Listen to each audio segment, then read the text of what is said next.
Vous tournez la clé, ou vous appuyez sur Start. Le moteur entraîne, mais il ne part pas. Ou alors il démarre une seconde et cale aussitôt. Et dans votre tête, une phrase tourne en boucle. La pompe à essence ne fonctionne pas sur Peugeot 3008. C'est tentant de s'arrêter là, de commander une pompe, de prévoir une grosse facture. Sauf que, très souvent, la pompe n'est pas morte. Elle est juste empêchée de tourner. Par un fusible, un relais, une masse capricieuse, une commande qui se coupe, une batterie trop faible, ou même un anti-démarrage qui ne valide pas l'injection. Le piège, c'est que les symptômes se ressemblent tous. Silence au contact, pas de démarrage. Parfois, aucune alerte claire au tableau de bord. Et pourtant, entre une pompe réellement HS et une pompe parfaitement saine, mais non alimentée, la différence se joue sur 2 ou 3 contrôles simples, faits dans le bon ordre. L'objectif, c'est de vous éviter le remplacement au hasard et de vous donner une méthode qui tient debout, même si vous n'avez pas l'outil de diagnostic du concessionnaire. Avant tout, une précision qui change tout. On parle bien d'un 3008 essence. Sur diesel, la logique n'est pas la même, parce qu'on a une pompe de gavage et une pompe haute pression, et les symptômes peuvent se mélanger.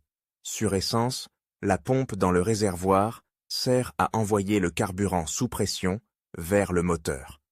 Si elle ne tourne pas, ou si la pression n'arrive pas, le moteur peut tourner au démarreur sans jamais accrocher. Mais attention, un moteur peut aussi refuser de démarrer avec une pompe qui tourne, si la pression est insuffisante, si le calculateur coupe l'injection, ou si un capteur donne une information incohérente. Premier réflexe, ne vous fiez pas uniquement au bruit. On entend souvent « si tu n'entends pas la pompe, elle est de morte ». En réalité, certaines pompes sont très discrètes. L'insonorisation du 3008 est bonne, et selon l'endroit où vous êtes assis, vous pouvez passer à côté. Le test à l'oreille reste utile, mais il ne suffit pas. Ce que vous cherchez à savoir, c'est dans quel scénario vous êtes. Est-ce un non-démarrage total? Est-ce un calage en roulant puis plus rien? Est-ce intermittent, par exemple, à chaud après un arrêt rapide à la station? Est-ce que le démarreur tourne franchement, ou lentement comme si la batterie était fatiguée? Ces détails orientent énormément.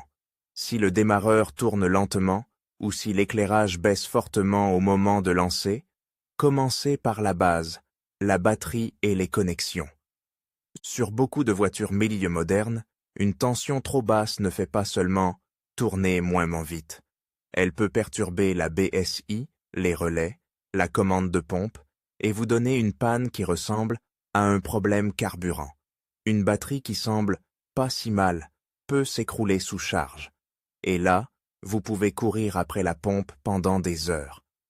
Ensuite, regardez le niveau de carburant, mais pas seulement l'aiguille.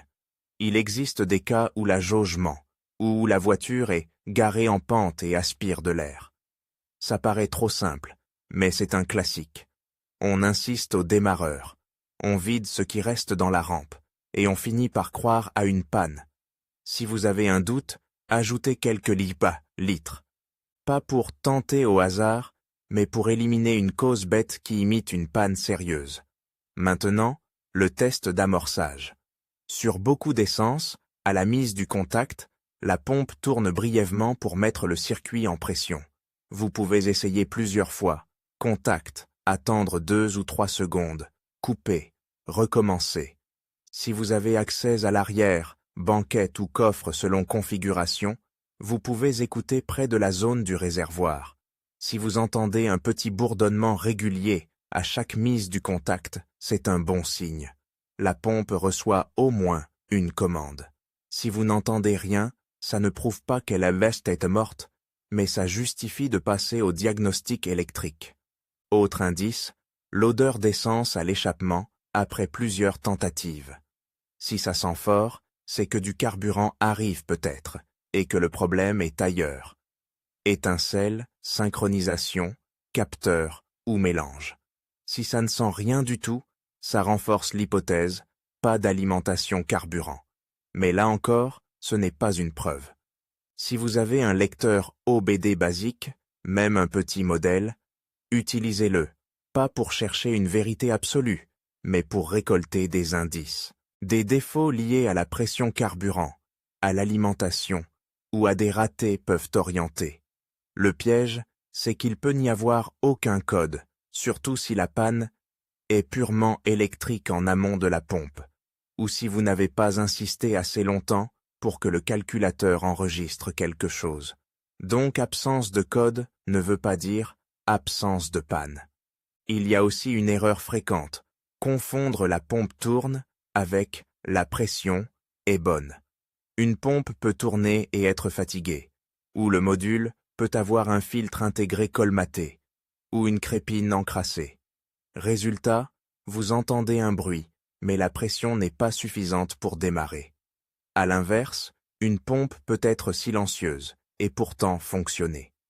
C'est pour ça qu'on avance par étapes, en cherchant des preuves.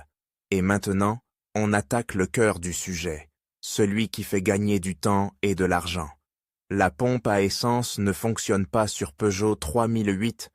D'accord, mais est-ce qu'elle ne fonctionne pas parce qu'elle est HS ou parce qu'elle n'est pas alimentée, ou parce qu'elle n'est pas autorisée à fonctionner? La logique la plus fiable, c'est de séparer le problème en 3 familles. Alimentation électrique. Est-ce que le 12 volts arrive correctement, avec une bonne masse, au moment où la pompe devrait tourner? Commande. Est-ce que le relais est activé? Est-ce que la BSI et le calculateur autorisent l'amorçage? Est-ce qu'un système de sécurité coupe? Et enfin, la partie pompe/module. Si l'électricité est là et que la pompe ne débite pas, alors oui, on se rapproche d'une pompe en cause. Pour faire ça proprement, l'idéal c'est d'avoir une lampe témoin ou un multimètre. Mais attention à un piège énorme. Mesurer 12 volts au multimètre ne suffit pas toujours. Vous pouvez lire 12 volts à vide sur un fil qui ne peut pas fournir de courant, à cause d'une oxydation, d'un faux contact, d'un fil abîmé ou d'une masse mauvaise. Dès que vous mettez une charge, la tension s'écroule. C'est pour ça qu'une lampe témoin, qui consomme un peu, est parfois plus parlante qu'un multimètre seul. Commencez par les fusibles liés à l'alimentation carburant et à l'injection. Selon l'année et la version, l'emplacement varie, et il peut y avoir plusieurs boîtiers. L'idée n'est pas de deviner le bon fusible au hasard, mais de vérifier ce qui concerne le moteur, l'injection, la pompe, et parfois le calculateur. Un fusible peut avoir l'air bon et être fissuré. Si vous le sortez, inspectez-le, et si vous avez un doute, testez-le en continuité. Ensuite, le relais. Beaucoup de pannes pompe sont en réalité un relais fatigué, qui colle une fois sur 2, surtout à chaud. Le scénario typique. La voiture cale, vous attendez 10 minutes, elle redémarre. Ou elle refuse de démarrer le matin, puis repart après plusieurs essais. Un relais peut aussi faire un contact interne qui chauffe, puis s'ouvre. Là, vous pouvez passer des semaines à suspecter la pompe, alors que c'est un composant bien plus simple. Après fusible et relais, on cherche la tension à la pompe. L'accès dépend des versions, mais souvent, on peut atteindre le connecteur du module de pompe par une trappe sous la banquette ou dans une zone proche. Si vous y accédez, l'idée est de mesurer au moment où la pompe devrait être alimentée, à la mise du contact, ou pendant que quelqu'un actionne le démarreur. Si vous voyez une tension arriver brièvement au contact, c'est déjà une information. Si vous voyez une tension stable pendant le lancement, encore mieux. Si vous avez du 12 volts qui arrive et une masse correcte, et que la pompe ne fait aucun bruit et ne donne aucun signe, là l'hypothèse pompe/module HS devient sérieuse. Mais avant de conclure, vérifiez la masse. Une masse oxydée peut vous donner des symptômes incohérents. Parfois ça marche, parfois non, parfois ça démarre en bougeant le faisceau. Un test simple consiste à mesurer la chute de tension entre la masse de la pompe et la masse batterie pendant la tentative. Une chute anormale indique une résistance dans le retour de masse. Si, au contraire, vous n'avez pas de 12 volts à la pompe quand elle devrait tourner, ne condamnez pas la pompe. À ce stade, la pompe est peut-être parfaitement bonne. Le problème est en amont. Commande relais, alimentation, BSI, calculateur ou sécurité. Parlons sécurité justement. Sur certaines voitures, il existe un dispositif de coupure en cas de choc, parfois appelé interrupteur inertiel. Sur d'autres, la coupure est gérée électroniquement.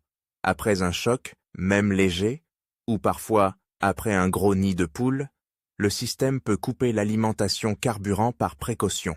Ce n'est pas systématique sur toutes les versions, mais l'idée est la suivante. Si la voiture pense, solace, qu'il y a eu un impact, elle peut empêcher la pompe de tourner. Dans ce cas, vous pouvez avoir un non-démarrage net, sans autres symptômes. Si vous avez eu un événement juste avant la panne, gardez-le en tête. Ensuite, l'anti-démarrage. C'est un autre grand imitateur de panne de pompe. Si la clé n'est pas reconnue, ou si la communication entre certains modules est perturbée, le calculateur peut refuser d'autoriser l'injection. Selon les cas, le démarreur tourne quand même. Vous insistez, rien ne part, et vous vous dites « pompe ». Or, la pompe peut être coupée parce que l'autorisation n'arrive pas. Les indices, un voyant lié à l'anti-démarrage, un message au tableau de bord, une clé qui a déjà fait des siennes, ou une batterie qui a été débranchée récemment. Là, un diagnostic OBD un peu plus avancé peut aider, mais même sans ça, le contexte est parlant. Il y a aussi le cas des pannes intermittentes liées au faisceau. Un fil qui a frotté, une gaine qui a pris l'humidité, un connecteur qui a chauffé. Sur un 3008, avec les vibrations et les variations de température, un faux contact peut se manifester de façon très théâtrale. Un jour tout va bien, le lendemain plus rien. Et quand vous arrivez au garage, ça remarche. Dans ce cas, le meilleur indice, c'est la répétition du symptôme selon les conditions. À chaud, après la pluie, après un plein, après un lavage, ou quand vous tournez le volant à fond et que le faisceau bouge légèrement. Un autre piège, insister longtemps au démarreur. Sur un essence, des tentatives répétées peuvent noyer le moteur, fatiguer la batterie, et vous créer une deuxième panne par-dessus la première. Et si la batterie s'affaiblit, la commande électronique devient encore plus instable. Vous vous retrouvez avec un diagnostic brouillé. Si vous testez, faites-le de manière courte et méthodique, en laissant la batterie récupérer, ou en la mettant en charge si possible. À ce stade, on peut dessiner mentalement un arbre de décision très simple. Si la pompe est alimentée correctement et qu'elle ne réagit pas, on s'oriente vers la pompe ou le module. Si la pompe n'est pas alimentée, on remonte, fusible, relais, commande, masse, faisceau, autorisation. Et si la pompe tourne mais que le moteur ne démarre pas, on pense pression insuffisante, capteur, injection coupée, ou autre problème moteur. Prenons des scénarios concrets, parce que c'est là que tout devient clair. Scénario 1. Non-démarrage total. Aucun bruit de pompe. Pas de 12 volts au connecteur. Vous vérifiez les fusibles. Ils sont bons. Vous suspectez le relais. Si vous pouvez l'échanger avec un relais identique non critique pour un test, parfois ça suffit à trancher. Si avec un relais connu la pompe s'amorce, vous avez gagné.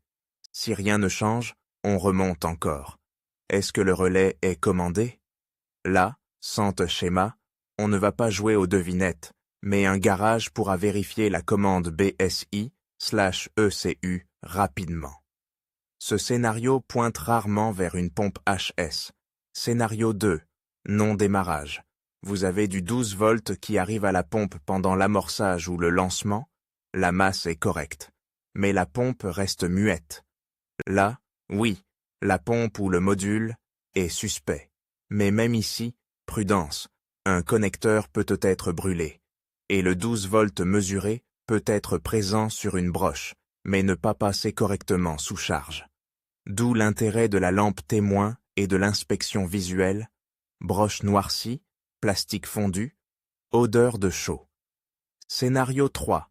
La voiture démarre parfois, cale en roulant, puis redémarre après refroidissement. Ça fait penser à un relais qui chauffe, à une pompe fatiguée qui se met en sécurité thermique, ou à un faux contact. Une pompe en fin de vie peut fonctionner à froid et lâcher à chaud. Un relais aussi. La différence, c'est que si vous mesurez l'alimentation au moment de la panne, vous verrez si la pompe est encore alimentée. Si elle s'est alimentée et qu'elle s'arrête, la pompe est en cause. Si l'alimentation disparaît, c'est la commande ou l'amont. Scénario 4. Vous entendez la pompe, mais le moteur ne part pas. Là, beaucoup de gens remplacent d'abord la pompe parce que c'est le carburant. Or, si la pompe tourne, le problème peut être ailleurs. Sans manomètre de pression, c'est plus difficile, mais l'OBD peut parfois donner une indication de pression ou au moins des défauts cohérents. Et il y a aussi l'allumage. Bougie, bobine, capteur de vilebrequin. Un capteur de vilebrequin défaillant peut couper l'injection et l'allumage et vous donner un non-démarrage qui ressemble à une panne carburant. C'est pour ça qu'il faut éviter de s'enfermer dans une seule idée. Et maintenant, parlons du moment où remplacer la pompe devient logique. Beaucoup veulent une réponse binaire. C'est la pompe ou pas. La réalité, c'est qu'on remplace la pompe quand on a une preuve. La preuve la plus simple, c'est alimentation correcte à la pompe au bon moment, masse correcte, et absence de fonctionnement ou absence de débit pression. À l'inverse, si vous n'avez pas d'alimentation, remplacer la pompe ne résout rien. Vous aurez une pompe neuve qui ne tourne pas et une facture en plus. Il y a aussi une nuance sur le module. Sur beaucoup de véhicules, la pompe n'est pas seule. Elle est intégrée dans un ensemble avec jauge, filtre, régulateur selon conception. Une panne peut venir d'un élément du module, pas forcément du moteur électrique de la pompe. Et parfois, un filtre intégré colmaté donne l'impression d'une pompe faible. Là, sans démontage, on ne peut pas être catégorique, mais ça explique pourquoi certains remplacent la pompe et découvrent que c'était un problème de module complet. Côté risque, soyez lucide. Travailler près du réservoir et des connecteurs carburants, ça implique des vapeurs inflammables. Évitez les étincelles, les outils qui chauffent, les bricolages avec des fils volants mal isolés. Si vous ne le sentez pas, ou si l'accès est compliqué, le bon choix est de faire diagnostiquer. Un diagnostic électrique sérieux coûte souvent moins cher qu'un remplacement de pièces au hasard. Et il y a une dernière erreur qui coûte cher. Commander une pompe parce qu'on a lu « La pompe à essence ne fonctionne pas sur Peugeot 3008 » sur un forum, sans vérifier que la panne est la même. Deux 3008 peuvent avoir des symptômes identiques et des causes opposées. L'un a une pompe HS, l'autre a une masse oxydée ou un relais. Le résultat au tableau de bord est le même. Ça ne démarre pas. Mais la réparation n'a rien à voir. Alors, si je devais vous laisser avec une méthode simple, sans vous noyer dans des détails de schéma, ce serait celle-ci. D'abord, éliminer la batterie faible et le niveau de carburant douteux. Ensuite, écoutez l'amorçage, sans en faire une vérité absolue. Puis, vérifier fusible et relais liés à l'injection. Puis, mesurer, au connecteur de pompe, si une alimentation arrive au moment où elle devrait arriver et si la masse tient sous charge. Et seulement après, décider si la pompe est liée réellement en cause ou si vous devez remonter vers la commande, la BSI, l'antidémarrage ou un problème de faisceau. Si vous arrivez à ce point avec deux informations claires, j'ai du 12 volts et une bonne masse à la pompe, ou je n'ai pas d'alimentation à la pompe, vous avez déjà fait 80% du diagnostic. Et surtout, vous avez transformé une angoisse floue en un problème concret. C'est ça qui change tout. Ne plus être prisonnier d'un symptôme, mais comprendre ce qui empêche réellement le système de fonctionner. Et si vous êtes dans le cas où l'alimentation est présente, la masse est bonne et la pompe ne réagit pas. Là oui, vous pouvez dire que la piste pompe-module est solide. Si au contraire l'alimentation n'arrive pas, la pompe n'est probablement pas le coupable, et votre argent est mieux investi dans un diagnostic de commande et d'alimentation plutôt que dans une pièce neuve. Au final, la panne la plus coûteuse, ce n'est pas forcément la pompe, c'est le mauvais diagnostic. Une Peugeot 3008 qui ne démarre pas vous met la pression parce que vous voulez une réponse immédiate. Mais la meilleure façon d'aller vite, c'est d'être méthodique. Une pompe à essence, ça se teste. Une commande, ça se vérifie. Et quand vous avez les bons indices, la décision devient presque évidente.